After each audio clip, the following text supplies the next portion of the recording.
Pues bueno, muy buenos días, bienvenidos a todos los que nos acompañan, todos los que están entrando. Vamos a dar un tiempecito, un minutito para que se puedan incorporar todos.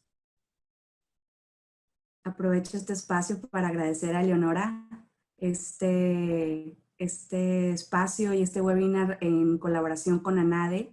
Y pues gracias a Alejandro y a Alicia por este espacio de compartir. Gracias a todos. Muy bien, pues bueno, dándoles la bienvenida a este webinar de implicaciones laborales y de seguridad social. Quisiéramos empezar muy puntuales por respeto a todos los que ingresaron y aparte para aprovechar el tiempo. Vamos a comenzar vamos a leer un poquito la agenda. Bueno, vamos dando la bienvenida a todos y unas pequeñas recomendaciones.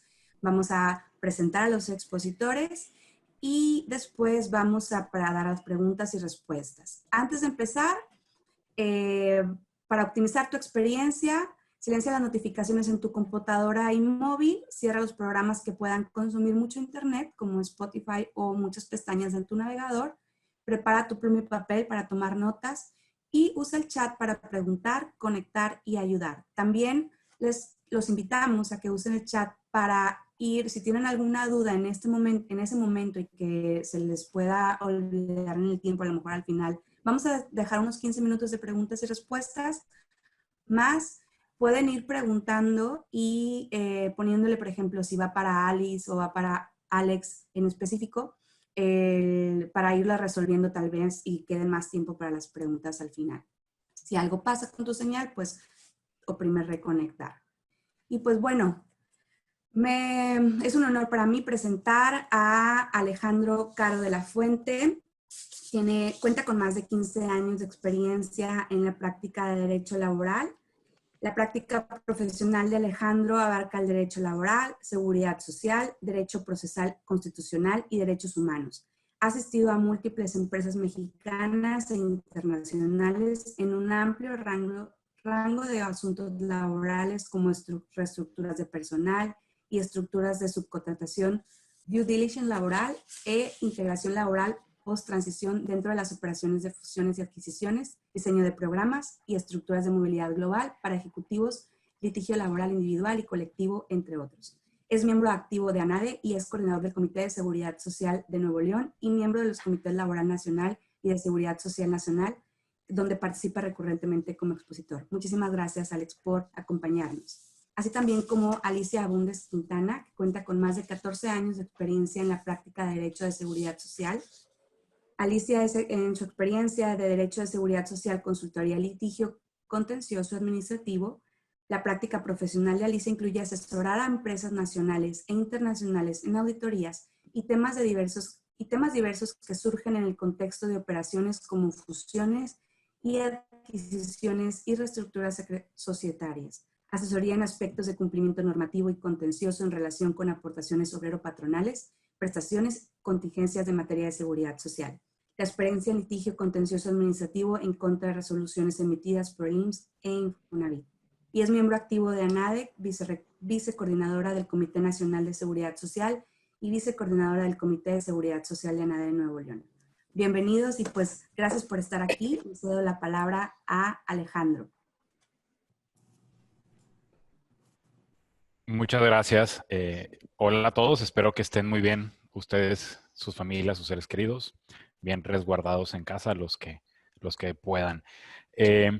Antes de empezar, quisiera de antemano disculparme si de repente escuchan algún niño gritando, el perro ladrando, pero bueno, ya saben, platicábamos ahorita antes de entrar al webinar, que ese es el nuevo normal y pues bueno, creo que nadie está exento de que de repente un niño se atraviese entre la webcam cuando lo estás exponiendo. Ya me ha pasado, lo digo por experiencia. Antes o más bien, el primer tema que me gusta tocar en este tipo de webinars es cuáles son los acuerdos que han sido emitidos por el gobierno durante esta emergencia sanitaria y que han sido publicados en el Diario Oficial de la Federación. Es muy común que recibamos un montón de información por WhatsApp, por Facebook, por redes sociales en general. Eh, y pues bueno, muchas de ellas podrán ser fake news, otras no. Un buen parámetro es que lo único que es oficial es lo que se publica en el diario oficial de la Federación y para los estados en los periódicos oficiales de los estados y para las autoridades en sus respectivas gacetas. Entonces, lo demás siempre habrá que contrastarlo con estos medios oficiales. Incluso lo que se diga en una conferencia de prensa mañanera o vespertina, no es oficial, sino hasta que aparece en el diario oficial de la Federación. Entonces, por ahí me gustaría comenzar para explicar qué es lo que tenemos al día de hoy que ha sido publicado en el diario oficial. Pasamos, por favor, a la siguiente.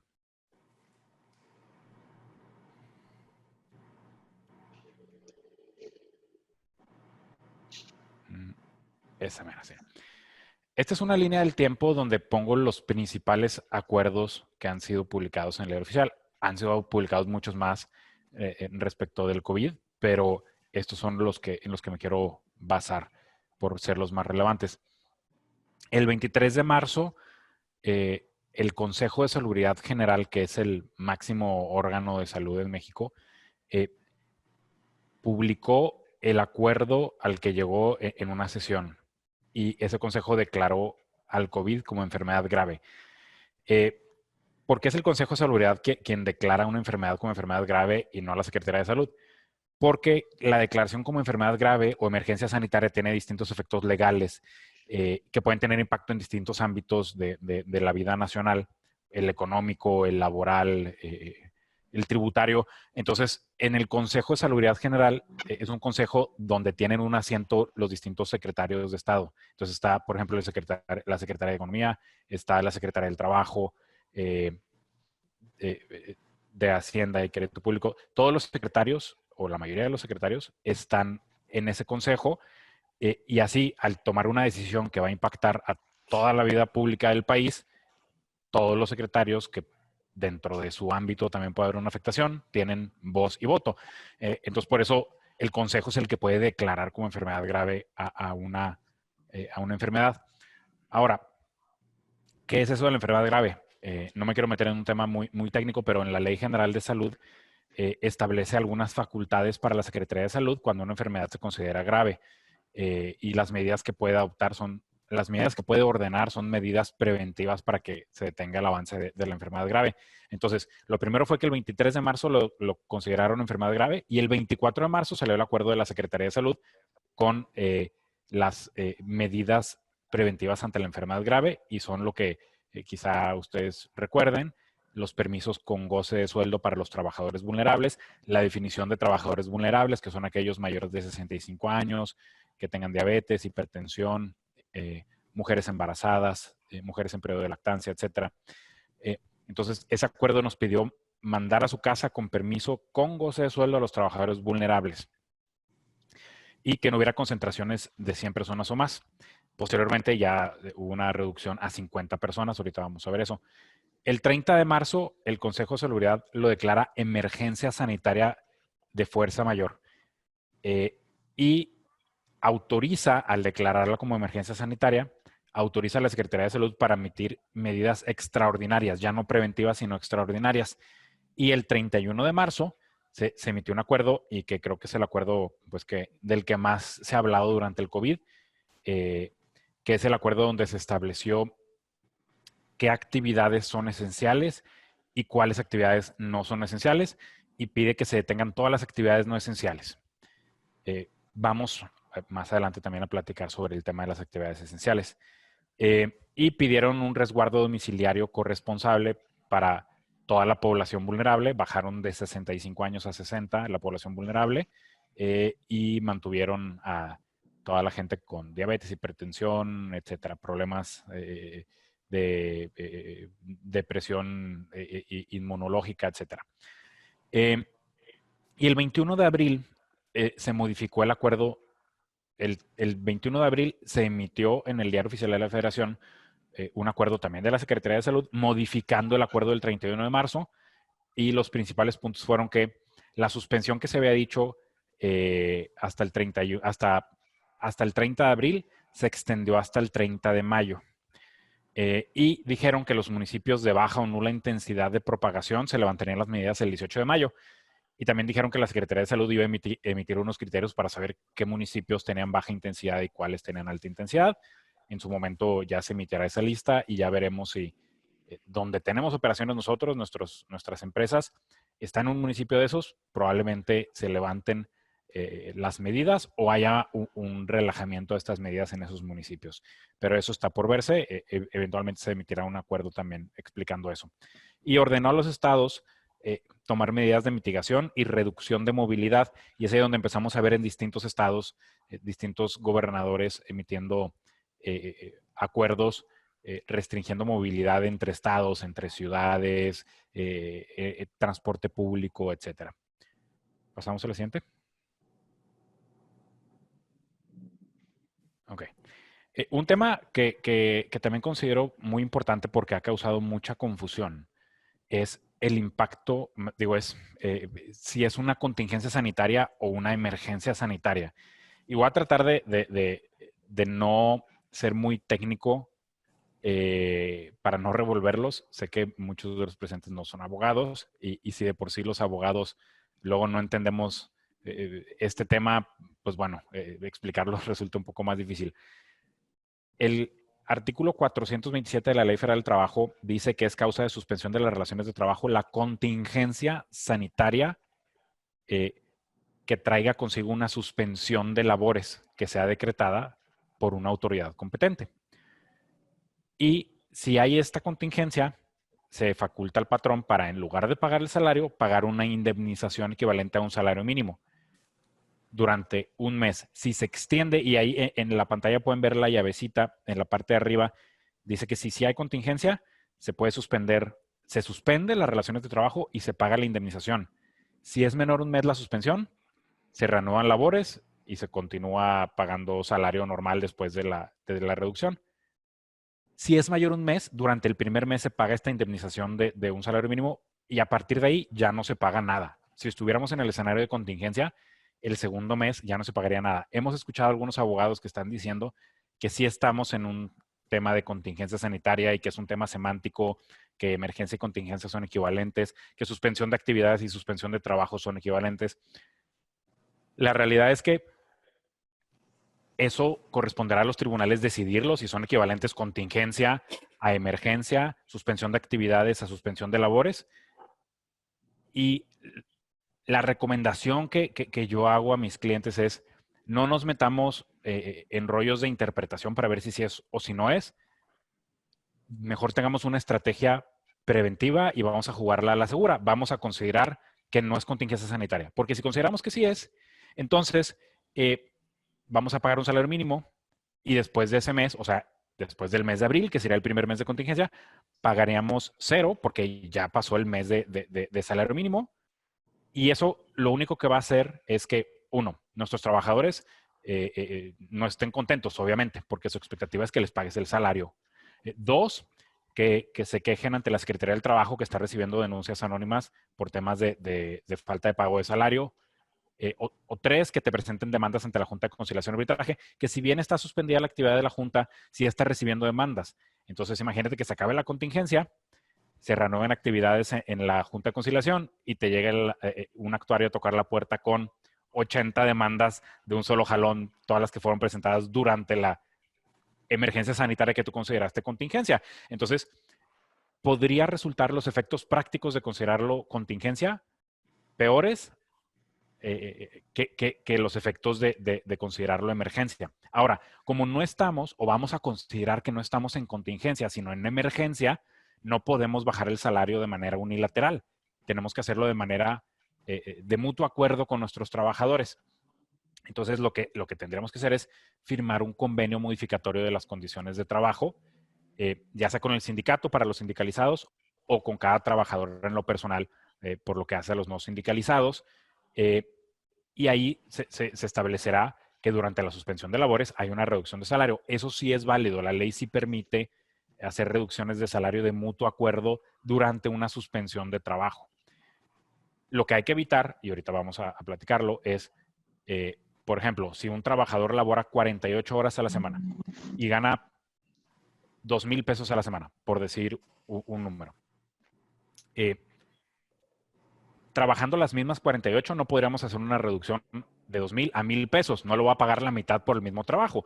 Lo que sí se podría hacer es, si trabajaba 48 horas y ahora hay suspensión y no trabaja una sola hora, pues en lugar de 2,000 pesos sí se podría pagarle 1,000 pesos con previo acuerdo de las partes en un convenio. También se podría, por ejemplo, si trabajas 6 días a la semana, hacer una jornada reducida en vez de 6 días, que trabaje 3 días y hacer una reducción de salario equivalente a la reducción de la jornada. Lo que no podemos hacer es bajar más el salario que la jornada.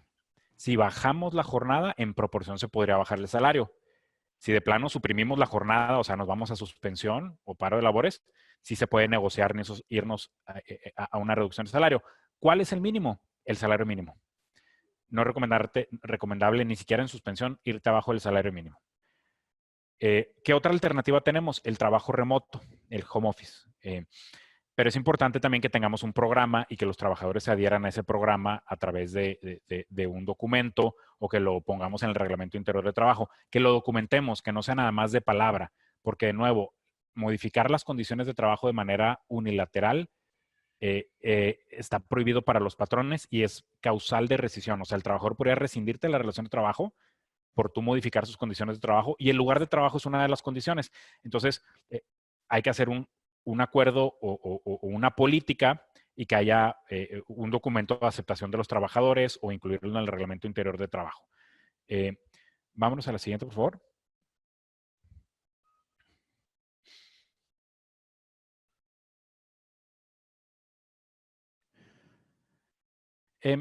¿Qué podemos hacer como empresas o personas físicas con actividad empresarial o cualquier persona que tenga trabajadores? ¿Cuál debería ser la estrategia? Nosotros creemos que la estrategia de la empresa resiliente gira en torno a 4 ejes. Uno es la salud del colaborador y es el principal. La segunda es la preservación del empleo. La tercera es la continuidad del negocio. Y la cuarta es el cumplimiento legal. Porque si no cumplimos con la ley puede haber consecuencias pues muy costosas para la empresa que podrían poner en riesgo los empleos o la continuidad misma del negocio.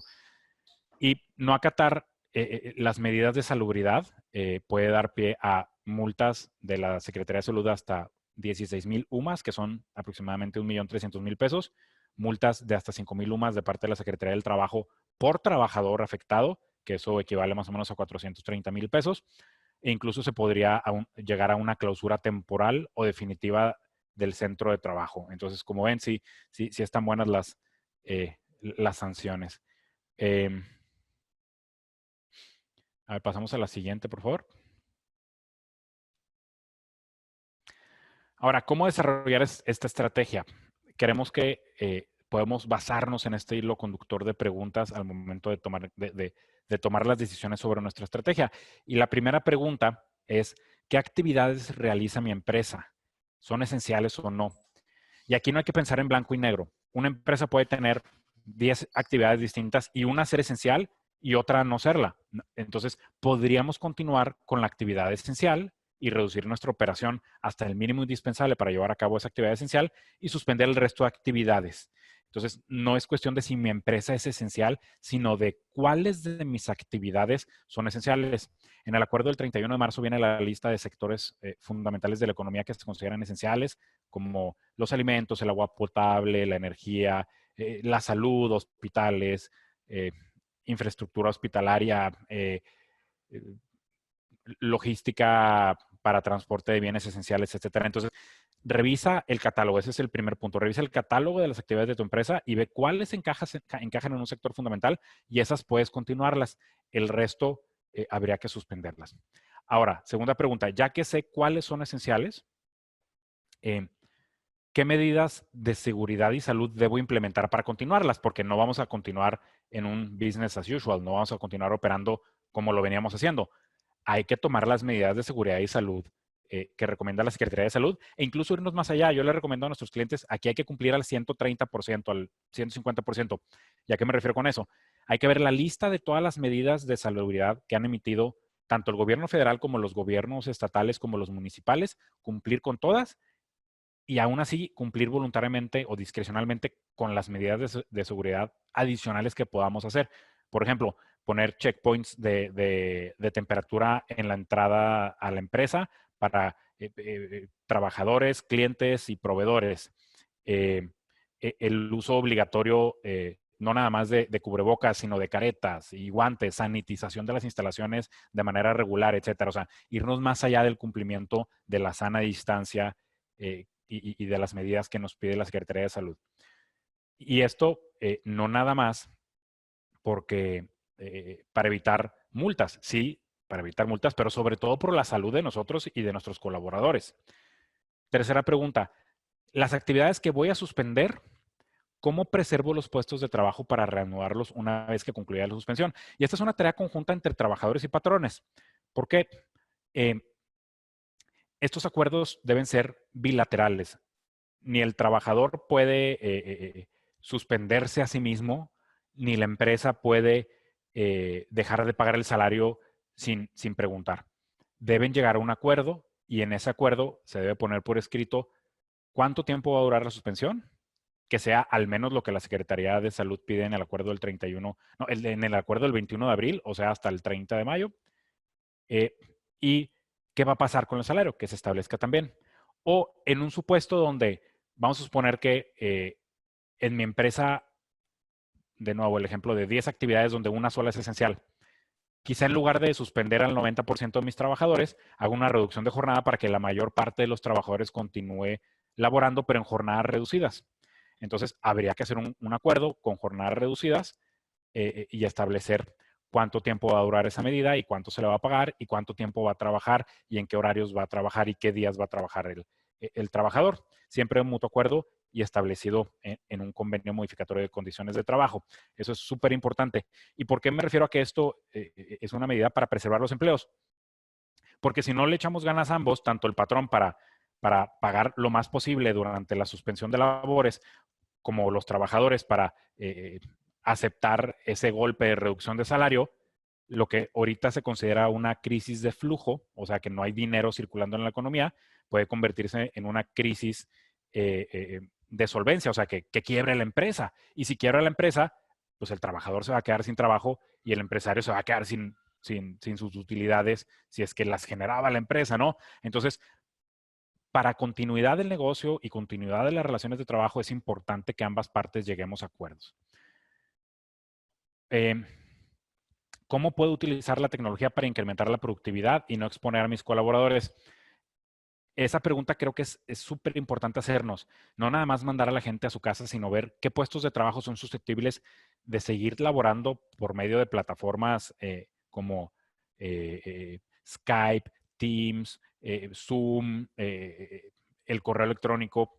¿Qué herramientas puedo implementar? Incluso hay herramientas, hay aplicaciones para hacer un autodiagnóstico y un seguimiento de tus síntomas, para que tú des seguimiento a tus empleados y veas cómo se sienten, quién está bien, quién está mal, darle consejos médicos, atención, o más bien, no consejos médicos, sino darle información sobre cómo y cuándo atenderse. Entonces, la tecnología es muy importante utilizarla, uno, para la productividad y dos, para la salud de nuestros colaboradores. Y la última pregunta sería, ¿mi empresa está preparada para hacer frente a una revisión por parte de las autoridades? Y aquí hay un dicho en el derecho que decimos mucho los abogados, que es que en derecho no nada más hay que ser, hay que parecer y hay que poder probar. Poco va a importar si tenemos todas las medidas de seguridad, si hicimos el análisis sobre si esto es esencial o no, si hicimos el acuerdo de reducción de jornada o de salario con nuestros trabajadores, si al momento en el que llega una revisión de la autoridad no tenemos los documentos para comprobarlo. Entonces, la recomendación es los convenios, tenerlos por escrito, tenerlos firmados. Eso representa también un riesgo para los colaboradores, porque hacerlos ir a la oficina para firmar un convenio los expone. Entonces, hemos visto estrategias de clientes que lo que hacen es mandar a un mensajero a recabar las firmas para evitar que las 100 personas vayan al centro de trabajo, sino que una persona mejor vaya a las 100 casas. Entonces, ese tipo de estrategias tomar, ¿no? un análisis de por qué eres esencial, qué actividades tuyas son esenciales, si eres esencial en función de que eres proveedor de una industria que está en un sector fundamental de la economía, de los que vienen listados en el acuerdo del 31 de marzo, poner mi contrato con esos con esos clientes, las órdenes de compra, facturas, para poder demostrar que realmente tengo una relación real con esas industrias esenciales. Un análisis desde el punto de vista de operaciones de si tengo 100 trabajadores y 10 continúan laborando, ¿por qué 10? ¿Cuál es el análisis que hiciste desde un punto de vista de operaciones para ver que ese es el mínimo indispensable para seguir laborando y llevar a cabo tu actividad esencial?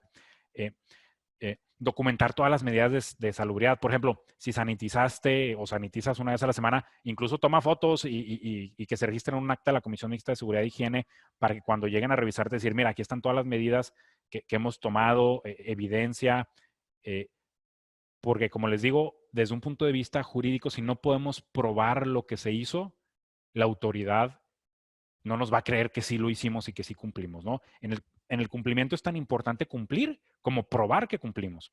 Y como vimos, las medidas o más bien las sanciones de la autoridad pueden ser muy graves hasta la clausura. Lo bueno, y digo entre comillas lo bueno, es que la autoridad hemos visto que en algunos casos, antes de emitir una multa o antes de proceder a una clausura, está invitando a que la empresa lo haga voluntariamente y así nos evitamos multas, ¿no? O un mal antecedente de que nos clausuraron. Entonces, pues bueno, la autoridad al parecer está siendo comprensiva en ese sentido. Sin embargo, yo no me confiaría que, bueno, como quiera sigo operando y como quiera la autoridad, si llega, me va a invitar a cerrar sin multa. Eso es lo que hemos visto que generalmente hacen. Pero la autoridad está facultada para llegar y multarte y clausurarte en ese momento y hacer una visita extraordinaria sin previo aviso. Entonces, sí es muy importante el cumplimiento. Y bueno, esos son los temas laborales que quería comentar con ustedes y creo que ya estamos sobre el tiempo. Entonces, te regreso la palabra, Arely.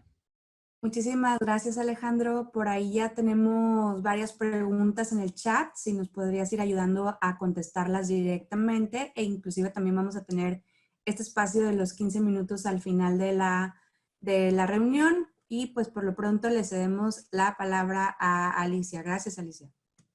Hola, ¿me escuchan bien? Buenos días a todos. Muchas gracias a Andamos, a Arely, a Eleonora, a Alex, gracias por participar con nosotros. Soy Alicia Bundes Quintana, tengo a cargo la práctica de seguridad social, tengo experiencia en litigio y consultoría, como bien lo señaló Arely al principio de la plática, y la verdad es que aquí hemos preparado, son 3 slides muy sencillas que prefiero irlas explicando sobre la marcha. En primer término tenemos qué hubiera pasado si se hubieran suspendido las relaciones de trabajo de manera general, como lo había mencionado Alex, en términos de la Ley Federal del Trabajo, lo cual no ocurrió porque la declaratoria fue de una emergencia y no fue así de una contingencia, como lo señala la Ley Federal del Trabajo. Bien, aquí hay que aplicar reglas para cotizar, como le llama la Ley del Seguro Social, por ausentismo. ¿Qué quiere decir esto? No son las mismas reglas de ausentismo que prevé la Ley Federal del Trabajo, sino que la Ley del Seguro Social prevé tres supuestos distintos. Y se trata, uno, de ausencias por incapacidades médicas, entonces ahí no tenemos tema porque el patrón está relevado del pago de salarios. ¿Y qué pasa? Únicamente realiza el pago de la cuota de retiro. ¿Por qué? Porque el IMSS está pagando los subsidios, ya sea de enfermedad de trabajo, de enfermedad general, de maternidad o de accidente por riesgo de trabajo o que no tenga relación con el trabajo.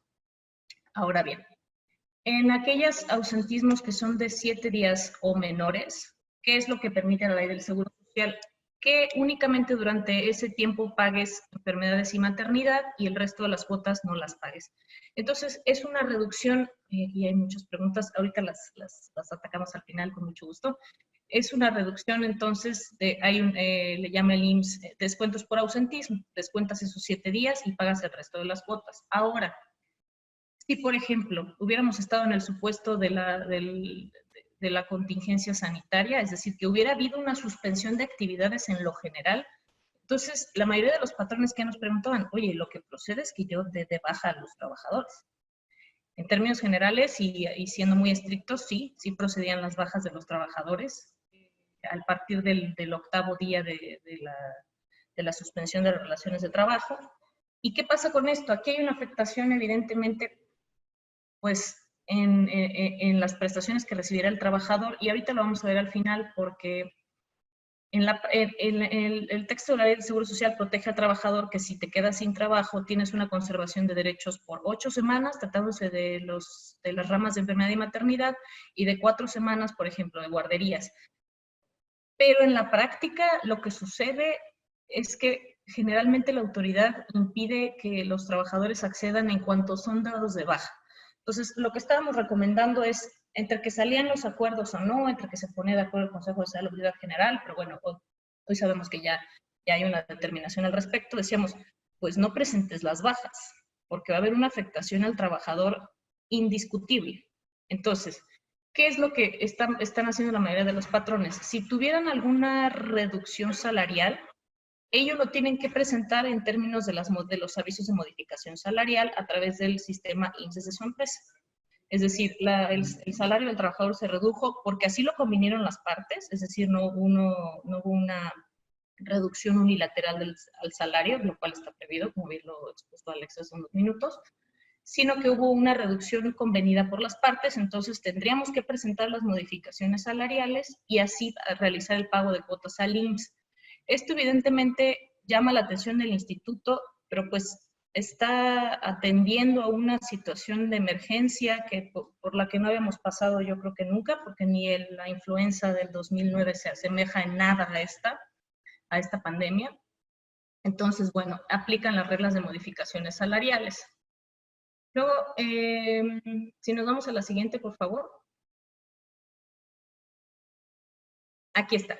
La conservación de derechos en materia de seguridad social era lo que les estaba comentando. Cuando el patrón presenta las bajas de los trabajadores, conservan sus derechos durante 8 semanas. Tanto los beneficiarios como el propio trabajador, en tratándose de las ramas de enfermedades y maternidad, y 4 semanas en tratándose de la rama de guarderías. Ahora, sabemos que en la práctica no ocurre así. Estoy muy contenta que la mayoría, si no es que prácticamente todos los patrones no optaron por dar las bajas de los trabajadores, sino que hicieron las modificaciones salariales, presentaron las reducciones en los salarios, pero aún así los trabajadores han tenido acceso a la seguridad social, que es uno de los ejes de las relaciones de trabajo, ¿no? Y también un derecho humano. Ahora, vamos a ver el tema de la calificación de los riesgos de trabajo durante el COVID, si se trata de una enfermedad de trabajo o no. Una enfermedad contagiosa como tal se considera en términos normales como una enfermedad general. ¿Qué quiere decir? Que si el IMSS la califica en ese sentido, habría prestaciones al 60%, es decir, del sueldo. El IMSS pagaría el subsidio al 60% del salario del trabajador. Evidentemente puede ausentarse de su trabajo y el patrón estaría obligado únicamente a cubrir la parte de retiro. Ahora, hay un criterio que emitió el instituto que es interno, que no es de aplicación para los patrones, pero es lo que están considerando para ver si hay un riesgo de trabajo derivado del COVID-19. Entonces, son 4 los supuestos. Son 4 exposiciones de riesgo: muy alto, alto, medio y bajo. Los muy alto y alto tienen que ver con los trabajadores de la salud. Evidentemente ellos, pues, quienes están expuestos a enfermos de COVID-19, me queda claro que hay una exposición altísima y que además, eso sí podría, si ellos se contagian, pues es considerado como una enfermedad de trabajo. ¿Por qué? Porque hay algo en nuestra materia que se llama el nexo causal. ¿Qué quiere decir? Hay una relación intrínseca entre la actividad y la enfermedad provocada. Y si la actividad laboral provocó esa enfermedad, entonces habría una calificación como una enfermedad profesional o de trabajo. Entonces, para los trabajadores de la salud, los riesgos de exposición es muy alto. Y alto es evidentemente que van, y además porque estuvieron en contacto con una persona con COVID-19 ya contagiada, entonces habría la calificación correspondiente. El riesgo de exposición medio es aquellos trabajadores que están en contacto con el público. ¿Por qué? Porque se trata de una de las actividades esenciales, como los trabajadores de los bancos, los de los supermercados, etcétera. En ese sentido, si ellos están expuestos, tienen que haber estado en una exposición a una persona contagiada de COVID-19 para que en su caso el instituto pudiera llegar a calificarla como una enfermedad de trabajo. Y el riesgo de exposición bajo, que es el personal que no trabaja directamente en atención al público, pero sigue trabajando debido a que sus actividades son esenciales, entonces también habría ahí una calificación. Es bien importante señalar que el IMSS lo que está considerando es si tuviste contacto con alguna persona contagiada con COVID para que entonces proceda a la calificación.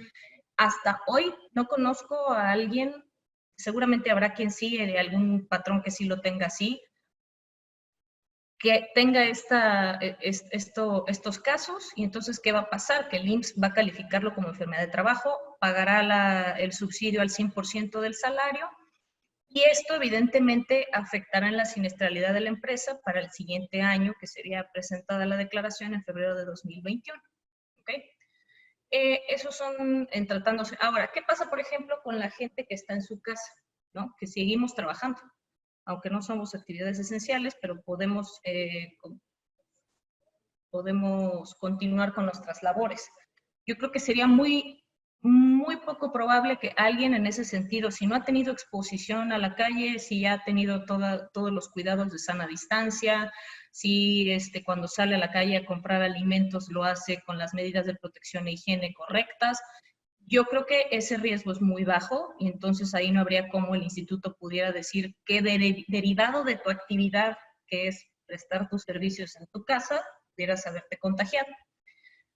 Seguramente habrá por ahí algún caso práctico que nos rebase y que sí lo califiquen así, probablemente lo habrá, pero hasta el momento no ha ocurrido. ¿Me pueden poner la siguiente, por favor? Ok. Derivado de toda la contingencia sanitaria, que bueno, no es contingencia, pero bueno, al fin y al cabo es una emergencia extraordinaria que no había ocurrido antes, hubo muchos patrones que se acercaron al instituto para pedir ayuda, porque honestamente, pues lo que están teniendo es un problema de flujo, no están pudiendo pagar salarios, y si no puedes pagar salarios, evidentemente no puedes pagar cuotas al IMSS, ni al Infonavit. Entonces, tanto el IMSS Infonavit y el Infonacot sacaron diversos beneficios. Ojo, la mayoría de los beneficios ya existen en la ley, pero el Instituto Mexicano del Seguro Social los está dando a conocer nuevamente, por si no los teníamos por ahí en el radar, pues aquí los vuelven a sacar. Entonces, yo creo que el más importante que tiene el IMSS son esos convenios simplificados para pago en parcialidades y pagos diferidos. Entonces, únicamente va a ser respecto de que si tú ves que vas a incurrir en alguna deuda porque ya no vas a tener cómo pagar las cuotas, ¿qué puedes hacer? Puedes solicitar el convenio. Ojo, todo lo que están haciendo los 3 institutos están poniendo a disposición de los patrones y los trabajadores sus plataformas digitales, tanto las apps como a través de sus páginas de internet, precisamente para evitar acudir a las subdelegaciones, para ir a las unidades de medicina familiar. Ahorita le explico la parte de las incapacidades porque veo que ahí en el chat hay algunas preguntas al respecto.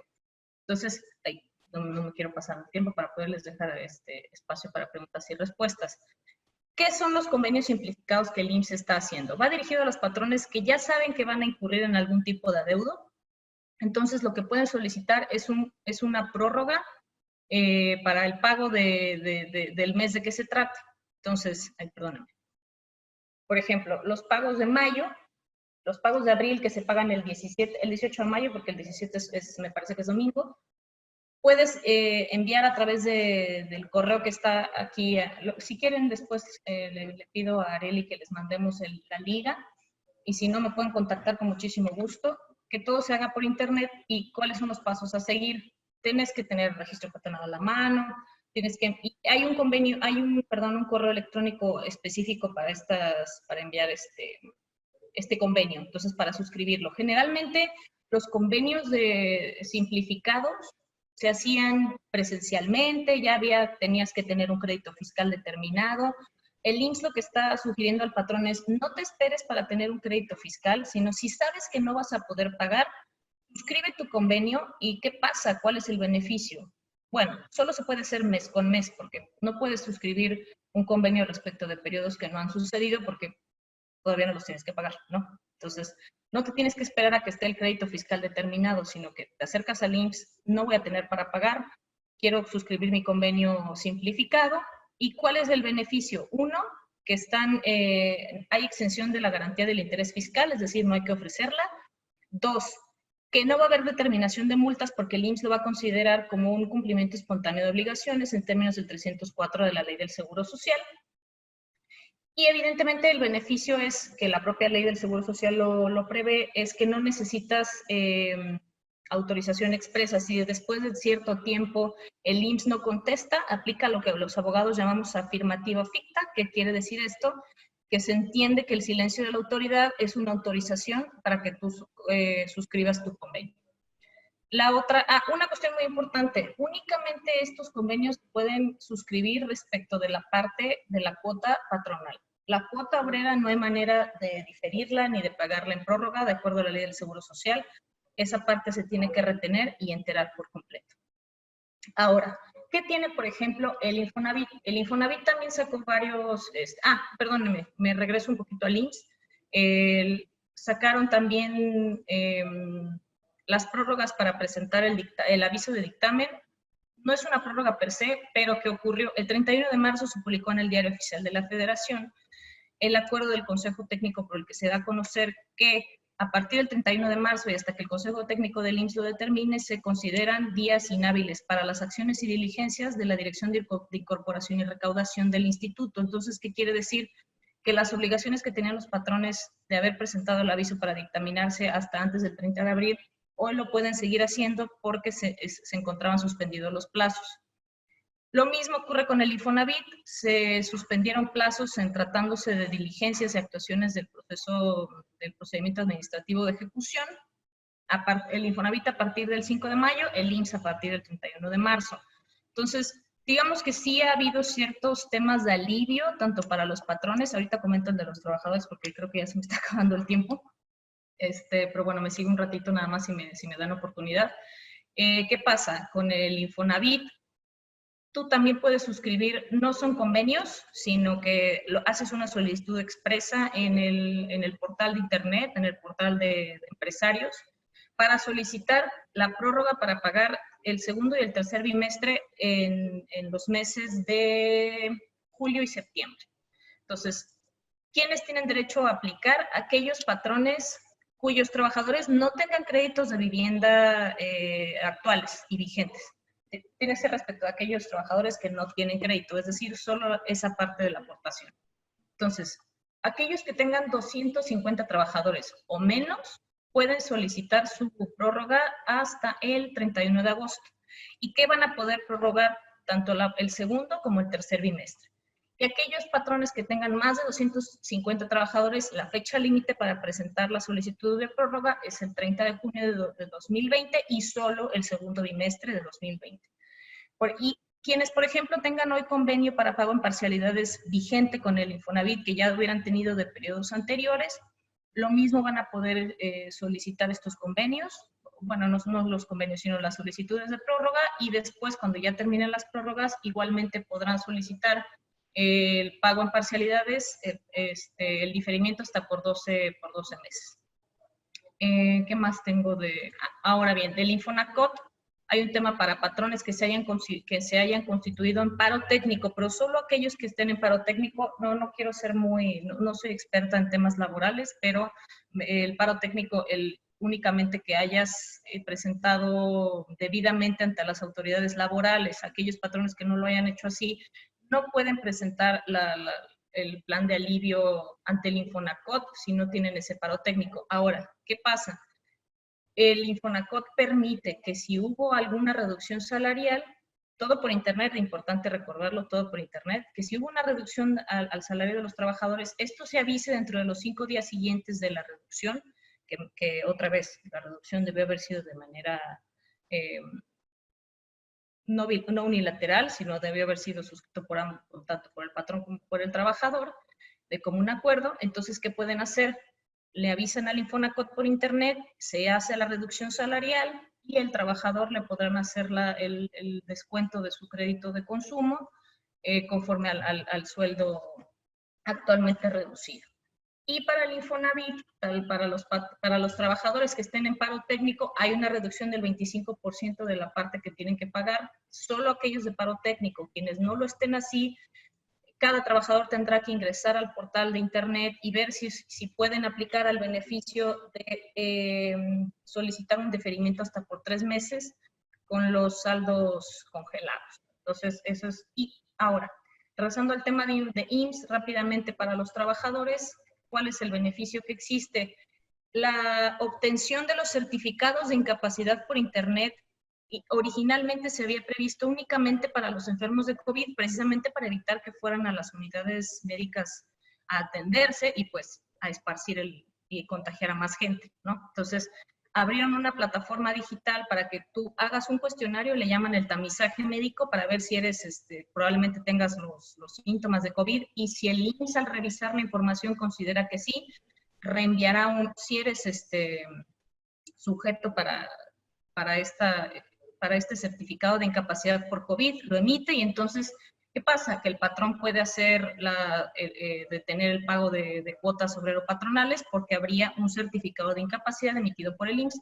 Ahora, el lunes 4 de mayo salieron los acuerdos publicados en el IMSS, que esto no nada más es en el diario oficial, no es nada más aplicable para los enfermos de COVID, sino para también cualquier enfermedad general, para evitar ir a la unidad de medicina familiar, y también para las aseguradas que estén embarazadas, para obtener su certificado por maternidad y así evitar ir a la subdelegación o a la unidad de medicina familiar.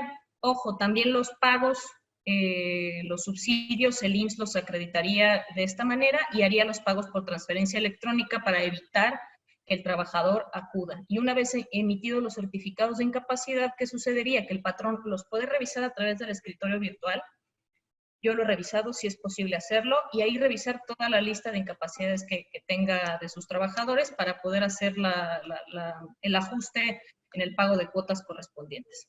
No sé si, Areli, tenemos más tiempo o ya es momento del espacio de preguntas y respuestas. Sí, vamos a dar un poquito de espacio de preguntas y respuestas, ya que tenemos bastantitas, tenemos 10 preguntitas que por ahí Alex nos ha hecho el favor de adelantar algunas respuestas, e igual podemos también ir intercalando información, Alicia, y sobre también algunas de las preguntas. Pues bueno, los invitamos a seguir incorporando preguntas en el chat. Vamos a irnos por orden, ya que Alex ha estado contestando algunas. Me voy a ir a la siguiente, que es de parte de Eric Torres. Para actividades no esenciales, entonces, ¿sí se toman las medidas de seguridad y de higiene que se pueden reiniciar actividades? En este caso, si se llega a una inspección, ¿cómo se puede atender para no caer en una sanción?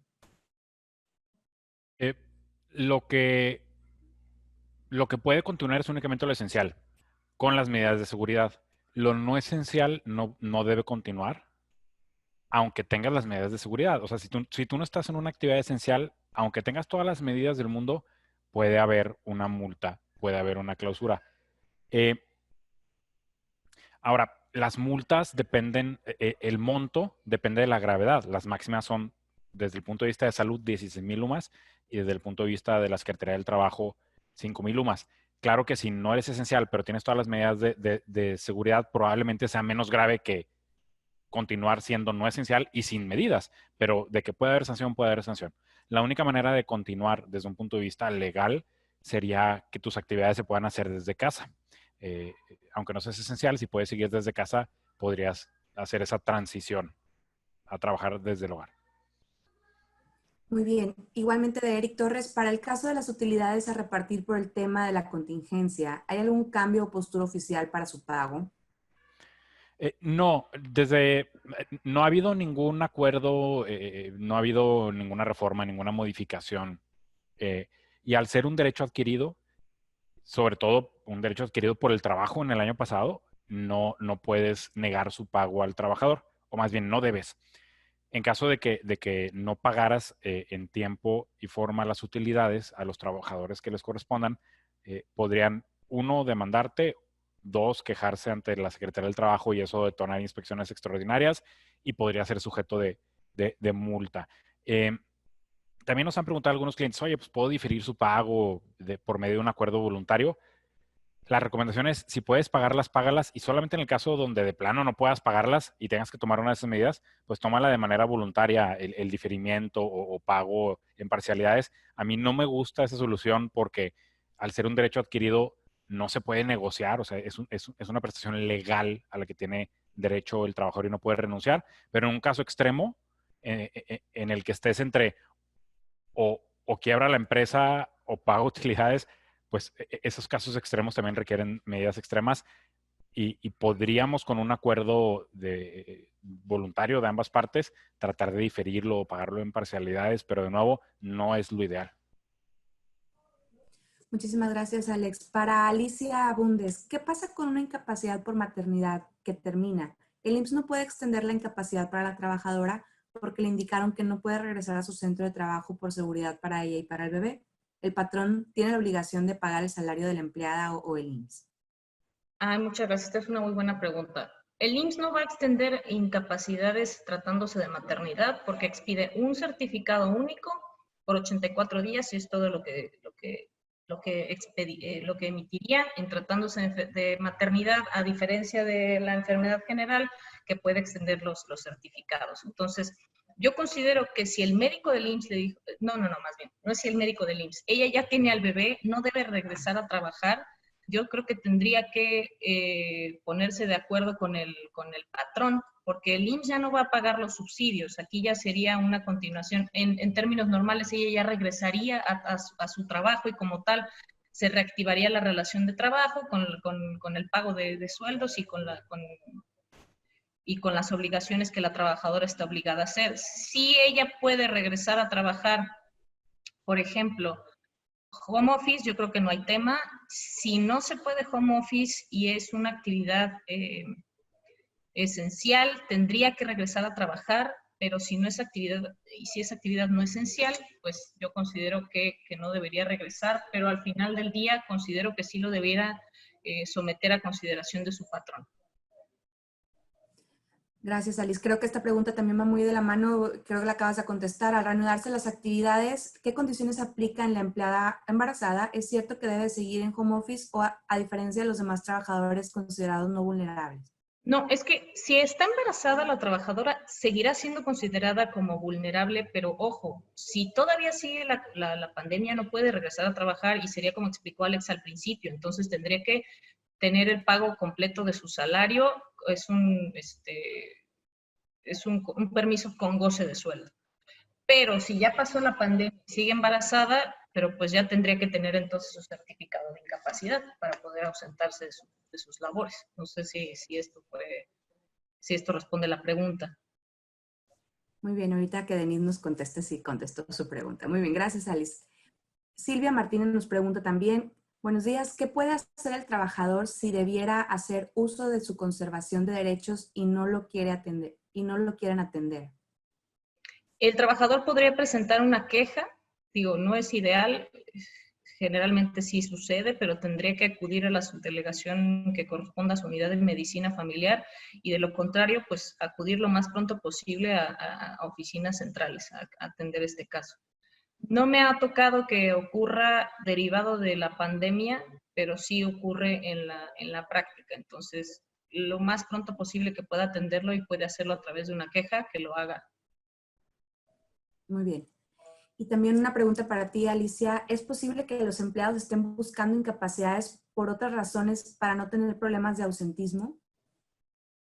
Yo quisiera pensar que no, pero siempre ocurrirá algo que se salga de la realidad que supere a la ley, ¿no? Entonces, ojalá que esto no pasara, pero probablemente podría haber trabajadores que así lo hicieran.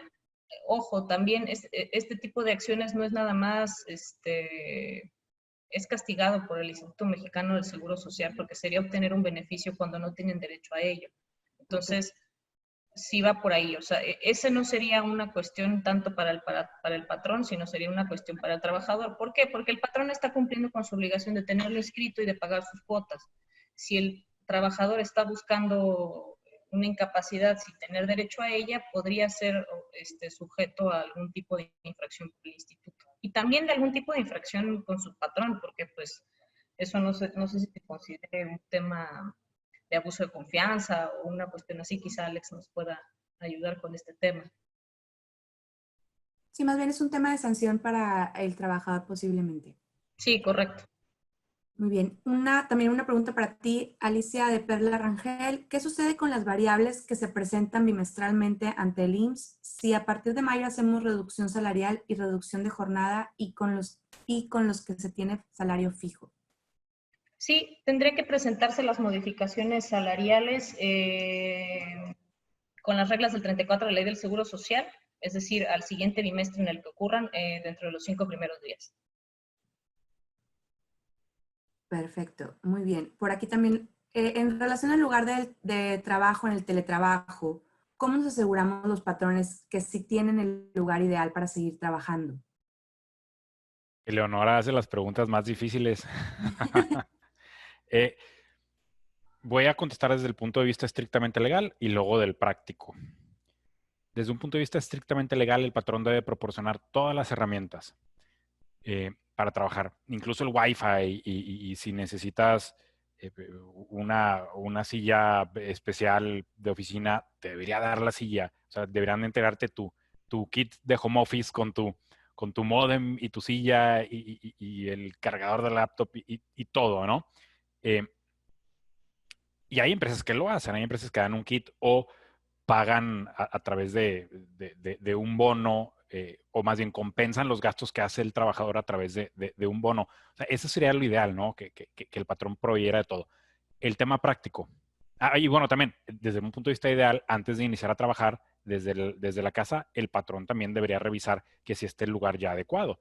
O sea, no nada más que le dé su kit de teletrabajo, sino revisar que tenga un espacio adecuado en su casa donde pueda tener una mesa, poner su silla, poner su módem, etcétera, ¿no? Y la infraestructura y tenga luz y tenga, eh, llegue la cobertura del módem o de la banda ancha móvil o lo que sea. Eso es en el mundo ideal. Lamentablemente no estamos ahorita en un mundo ideal.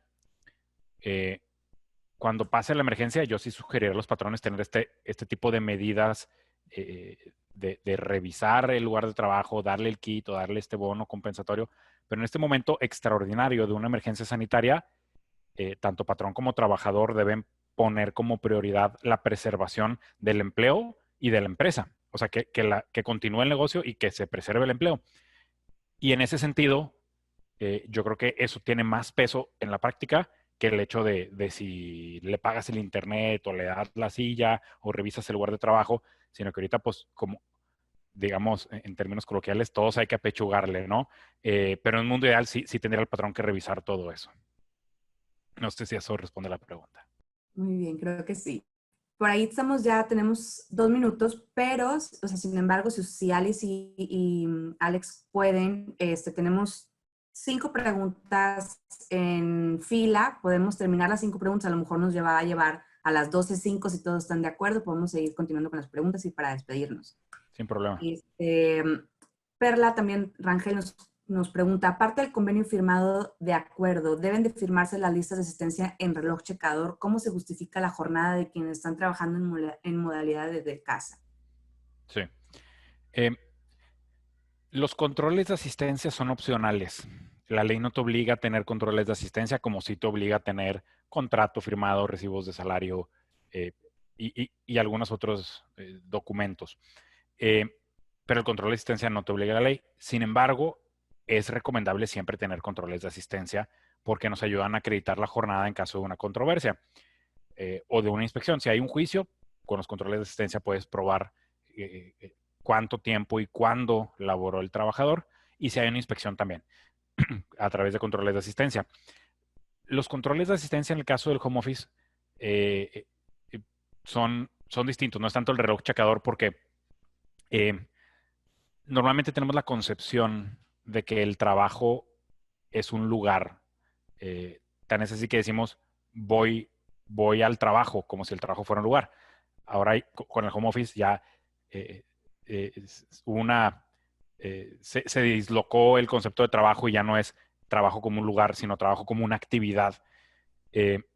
Entonces, llegar a un lugar y marcar la tarjeta para probar que trabajaste no es así en el home office.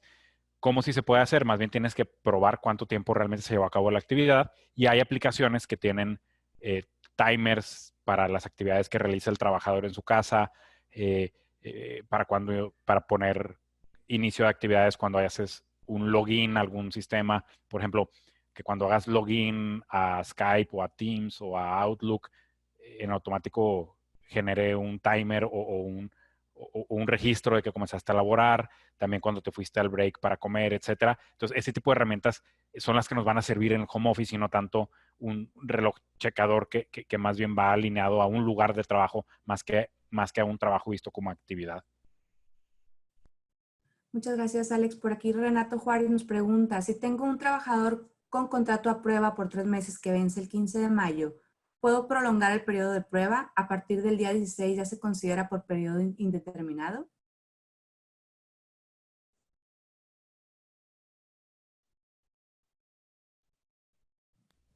Si quieren, contesto lo del periodo de prueba eh, y, y luego no sé si Alice tenga comentarios desde el punto de vista de seguridad social. El contrato de prueba no puede prorrogarse, solamente puede utilizarse en una sola ocasión por trabajador. Si lo extendemos, se considera ya indeterminado. O si el periodo de prueba estuviera dentro de un contrato temporal, que eso lo permite la ley, cuando el contrato temporal es desde más de 6 meses, puedes poner un periodo de prueba dentro del contrato temporal. Pasando la prueba, el patrón ya no tiene la facultad de terminar la relación de trabajo sin responsabilidad porque el trabajador no cumplió con el perfil deseado, o sea, no pasó la prueba, por así decirlo. Entonces, si te pasas del periodo de prueba, ya perdiste la oportunidad de utilizar el periodo de prueba para al final de la prueba dar de baja al trabajador y el trabajador ya adquiere un estatus de trabajador de planta o en su caso temporal si fuera de más de 6 meses. Entonces, no es recomendable extender, o sea, más bien no se puede extender el periodo de prueba. En el caso de los contratos temporales, que es distinto al contrato de prueba, eh, la temporalidad sí puede extenderse siempre y cuando la naturaleza del trabajo así lo requiera. Por ejemplo, si la temporalidad es para cubrir 2 meses para cubrir una vacante por incapacidad de otro trabajador que va a estar incapacitado 2 meses y la incapacidad del otro trabajador se extiende más de 2 meses, se puede prorrogar también la temporalidad de ese contrato para que siga laborando el trabajador temporal hasta que regrese el trabajador incapacitado. Pero si no tenemos una causa que extienda la temporalidad, no podríamos extender la temporalidad del contrato. Y para complementar, en temas de periodo de prueba, el IMSS no hace diferencia. O sea, puedes presentar el alta del trabajador desde el día 1 y cuando termine el periodo de prueba, pues presentar la correspondiente baja. Muy bien, por aquí también Ricardo Torres nos pregunta, ¿se emitió vía DOF para las empresas que operan como persona física una extensión para hacer la declaración anual de impuestos? Por lo que entiendo se extiende el plazo para el pago de PTU, ¿no es así?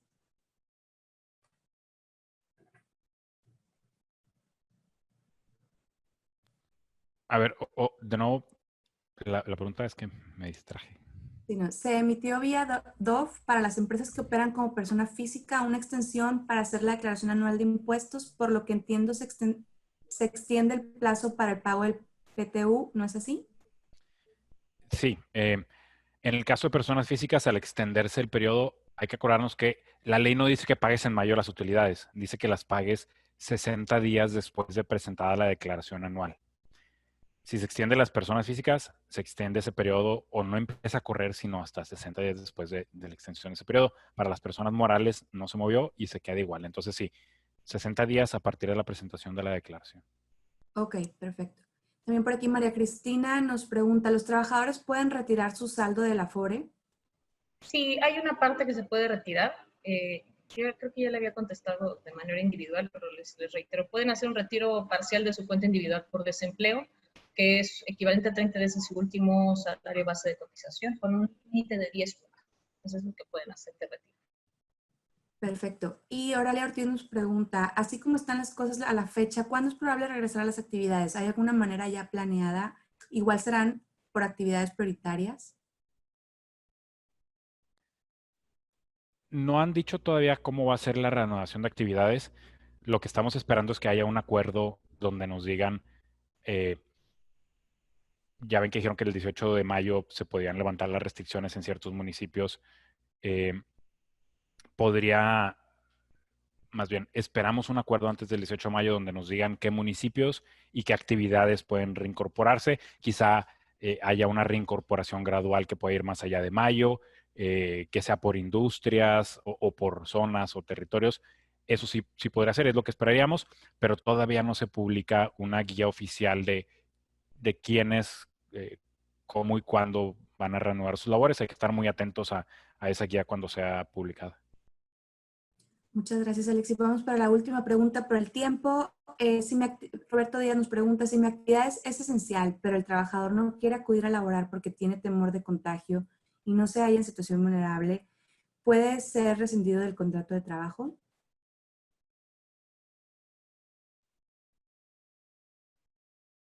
¿Me podrías, por favor, repetir la pregunta? Sí. Si mi actividad es esencial, pero el trabajador no quiere acudir a laborar porque tiene temor de contagio y no se halla en situación vulnerable, ¿puede ser rescindido del contrato de trabajo? La respuesta de nuevo, desde el punto de vista estrictamente legal, es sí puedes rescindir, pero desde el punto de vista práctico hay que tomar en cuenta lo siguiente. Y sí puedes rescindir porque sí son faltas injustificadas, porque tu actividad continúa por ser esencial. El problema práctico es cuando tú vas a rescindir, en juicio debes acreditar la causal. Entonces, es tan importante la causal como las pruebas de la causal. Entonces, la pregunta sería, ¿tienes pruebas de su ausencia? Sí, sí, excelente. Si es testimonial, es decir, no hay controles de asistencia, son meros testimonios o no hay un acta administrativa firmada donde acepte sus faltas y únicamente hay trabajadores que pueden servir de testigos, tu defensa va a ser endeble en juicio y riesgosa. Entonces, desde un punto de vista estrictamente legal, si puedes, desde un punto de vista práctico va a depender de tus pruebas. Ahora, desde el punto de vista práctico también, eh, hay que tomar en cuenta que quizá en esta época no nos convenga irnos a un litigio que pueda salir más costoso que un arreglo voluntario. Entonces, una alternativa con ese trabajador sería, bueno, no quieres venir, vamos llegando a un convenio donde te pago todo o parte de la indemnización y de mutuo acuerdo terminamos la relación de trabajo. Esa también, o hacer un convenio donde el trabajador se le da un permiso sin goce de sueldo durante la contingencia, o más bien la emergencia sanitaria, porque él así lo pidió. Hay otras alternativas antes de irnos al frente de batalla con una rescisión, aunque sí se puede. Perfecto. Bueno, pues agradecerles infinitamente este espacio a Alejandro y Alicia. Sin duda tenemos muchas dudas y tal vez se vayan a encontrar más dudas en el camino.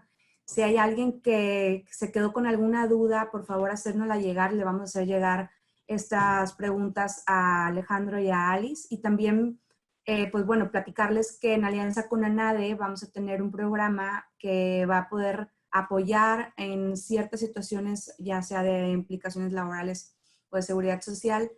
Mándenos un correo si necesitan ayuda, apoyo. Vamos a redirigirlo a la Comisión de ANADE Pro Bono. No sé si, Eleonora, quieras platicarnos un poquito sobre esto.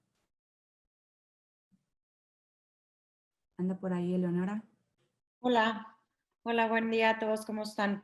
Les platico muy rápido, como parte del programa Pro Bono, los abogados de ANADE que nos certificamos, estamos otorgando consultas de todo lo que sea materia legal de manera gratuita. Entonces, lo que estamos haciendo es que estamos concentrando estas consultas con nuestros aliados estratégicos, como lo es Andamos, y los vamos canalizando con los especialistas, porque a lo mejor ahorita la plática es de seguridad social y laboral, pero puede surgir alguna duda de fuerza mayor, alguna duda de arrendamiento, alguna duda de robo de identidad, etcétera. Entonces, al final del día, lo que nosotros estamos haciendo es poner a disposición de los socios Andamos esta consulta que va a ser de manera remota y canalizada para que ustedes también sientan que como organizaciones de la sociedad civil tienen un espacio donde los vamos a estar asesorando. Adicionalmente va a haber más webinars y también va a haber unos grupos pequeños de acompañamiento a OSS y microempresarios, en donde va a haber alrededor de 3, 4 analistas y 25 personas, donde podamos compartir experiencias prácticas y legales de lo que han estado viviendo en esta situación extraordinaria. Y el objetivo es eso, sumar. Vamos viendo cómo nos apoyamos entre todos para que se salven el mayor número de empleos, se salven el mayor número de organizaciones de la sociedad civil, el mayor número de industrias y pues aquí hay que hacerlo en equipo. Así es, pues muchísimas gracias, gracias Eleonora, gracias al equipo de ANADE y pues recomendarles, bueno, que les agradecemos muchísimo la evaluación, nos hacen crecer, nos hacen seguir enviando estos tipos de formatos y contenidos, gracias, pueden ya sea desde su teléfono en su pantalla, les va a llegar directo a la liga o poner esta liga para poder ayudarnos con la evaluación y pues muchísimas gracias por acompañarnos. Únanse a nuestra comunidad Andamos México. Gracias a NADE por este espacio y pues bueno, muchísimas gracias a todos y lindo día. Gracias a todos. Gracias. Hasta luego. Gracias Arely, Alex, a todos por conectarse. Gracias, que tengan buen día. Gracias.